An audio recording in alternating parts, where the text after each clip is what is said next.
اعوذ باللہ من الشیطان الرجیم بسم اللہ الرحمن الرحیم قال اللہ تبارک و تعالی فی القرآن المجید والفرقان الحمید واللہ اخرجکم من بطون امہاتکم لا تعلمون شیئا۔ اللہ تعالیٰ فرماتا ہے کہ اللہ تعالیٰ کی ذات نے تمہیں تمہاری ماؤں کے پیٹوں سے پیدا فرمایا ہے اس حال میں کہ تم کچھ بھی نہیں جانتے تھے۔ واللہ، اور اللہ تعالیٰ نے اخرجکم نکالا ہے تمہیں، یعنی تمہیں پیدا فرمایا ہے، من بطون امہاتکم تمہاری ماؤں کے پیٹوں سے، لا تعلمون شیئا اس حال میں کہ تم کچھ بھی نہیں جانتے تھے۔ وجعل لکم السمع، اور جاننے کے لیے اللہ پاک نے تمہیں کان عطا فرمائے ہیں۔ یہ دین کا علم جاننے کے لیے اللہ پاک نے تمہیں کان عطا فرمائے، والابصار،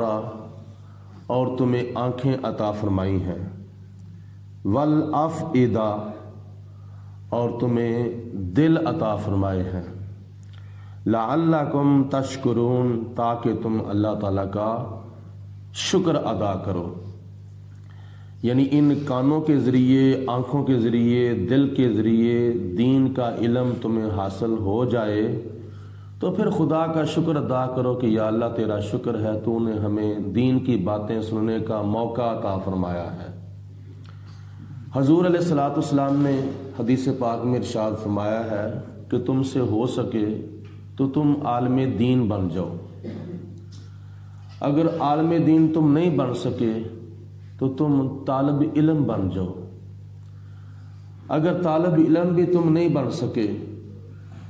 تو تم علماء کے معاون بن جاؤ، یعنی دین کے معاملے میں علماء کے ساتھ تعاون کرنے والے بن جاؤ۔ اگر تعاون کرنے والے بھی نہیں بن سکے، معاون بھی نہیں بن سکے، تو علماء کے مجلسی بن جاؤ، یعنی علماء کے پاس بیٹھنے والے بن جاؤ۔ اور پانچواں نہ بننا، ورنہ تم ہلاک ہو جاؤ گے۔ ان چاروں میں سے کچھ بن جاؤ، لیکن پانچواں نہ بننا۔ اگر پانچواں بنو گے تو تم ہلاک ہو جاؤ گے،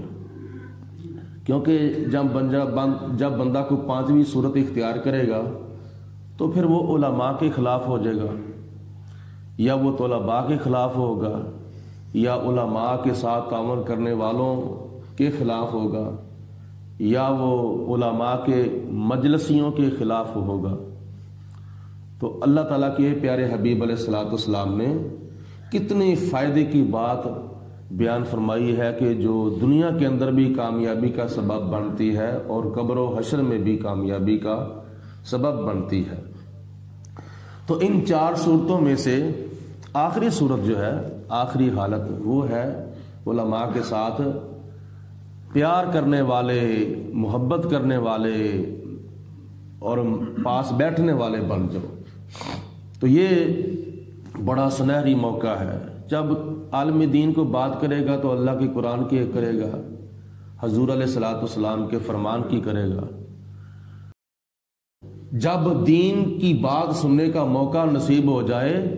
تو پھر اس وقت کی اس کی قدر کرنی چاہیے اور اس کو سنہری موقع سمجھنا چاہیے۔ الم یروا الی الطیر، اے میرے حبیب علیہ الصلوۃ والسلام، کیا ان کفار مکہ نے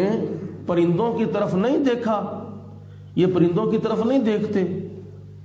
مسخرات، جو پرندے اللہ تعالیٰ کی حکم کے تابع کر دیے گئے ہیں، یعنی مسخر کر دیے گئے ہیں، خدا کے حکم کے پابند کر دیے گئے ہیں، فی جو السماء، آسمان کی فضا میں، ما یمسکہن الا اللہ، ان کو آسمان کی فضا میں